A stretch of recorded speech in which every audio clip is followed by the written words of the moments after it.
ട്രംപുമായുള്ള കൂടിക്കാഴ്ചയ്ക്കായി വാഷിംഗ്ടണിലേക്ക് വിമാനം കയറിയിരിക്കുകയാണ് ഇസ്രയേൽ പ്രധാനമന്ത്രി Benjamin Netanyahu.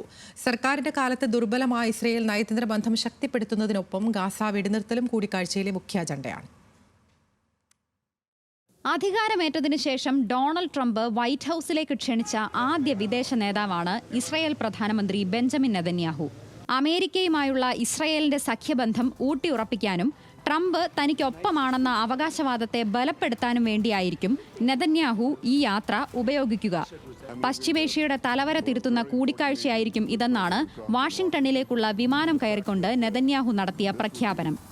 Gaza വെടിനിർത്തലിന്റെ ആദ്യഘട്ടമായ 6 ആഴ്ചയ്ക്കിടെ നടത്തേണ്ട രണ്ടാം ഘട്ട ചർച്ചകൾ 16ാം ദിനമായ തിങ്കളാഴ്ച ആരംഭിക്കണമെന്നിരിക്കെയാണ് കൂടിക്കാഴ്ച. ഇസ്രയേലും ഹമാസും കരാർ പ്രകാരം ചർച്ച ആരംഭിക്കണമെന്ന് ഖത്തർ പ്രധാനമന്ത്രി ഷെയ്ഖ് മുഹമ്മദ് ബിൻ അൽത്താനി ആവശ്യപ്പെട്ടിട്ടുണ്ട്. എന്നാൽ ട്രംപുമായുള്ള കൂടിക്കാഴ്ച വരെ ഇസ്രയേലി പ്രതിനിധികളെ മധ്യസ്ഥ ചർച്ചകൾക്ക് അയക്കുന്നില്ല എന്ന നിലപാടിലാണ് നെതന്യാഹു.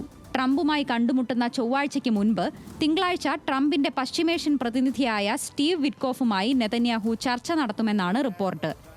വെടിനിർത്തലിന്റെ രണ്ടാം ഘട്ടം അജണ്ടയാകുന്ന ഈ കൂടിക്കാഴ്ചയ്ക്ക് ശേഷം വിറ്റ്കോഫ് മറ്റു മധ്യസ്ഥരായ ഖത്തർ, ഈജിപ്ത് കക്ഷികളുമായി ബന്ധപ്പെടുമെന്നാണ് വിവരം.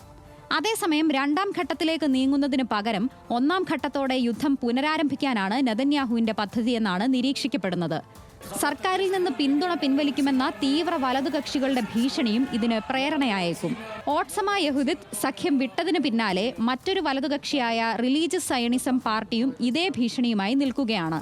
പാർട്ടി സഖ്യം വിട്ടാൽ നെതന്യാഹു സർക്കാരിന് സഭയിൽ ഭൂരിപക്ഷം നഷ്ടപ്പെടുന്ന ഗതിയാണുള്ളത്. ഈ നീക്കത്തിന്റെ ഭാഗമായി മൊസാദ് തലവനായ ഡേവിഡ് ബാർണിയർക്ക് പകരം വിശ്വസ്തനായ സ്ട്രാറ്റജിക് അഫയേഴ്സ് മന്ത്രി റോൺ ഡെർമറിനെ മധ്യസ്ഥ ചർച്ചകളുടെ നേതൃത്വം ഏൽപ്പിക്കാൻ നെതന്യാഹു ലക്ഷ്യമിടുന്നതായും റിപ്പോർട്ടുകളുണ്ട്. ഡെർമറും വാഷിംഗ്ടൺ യാത്രയിൽ നെതന്യാഹുവിനെ അനുഗമിക്കുന്നുണ്ട്. International desk, news Malayalam.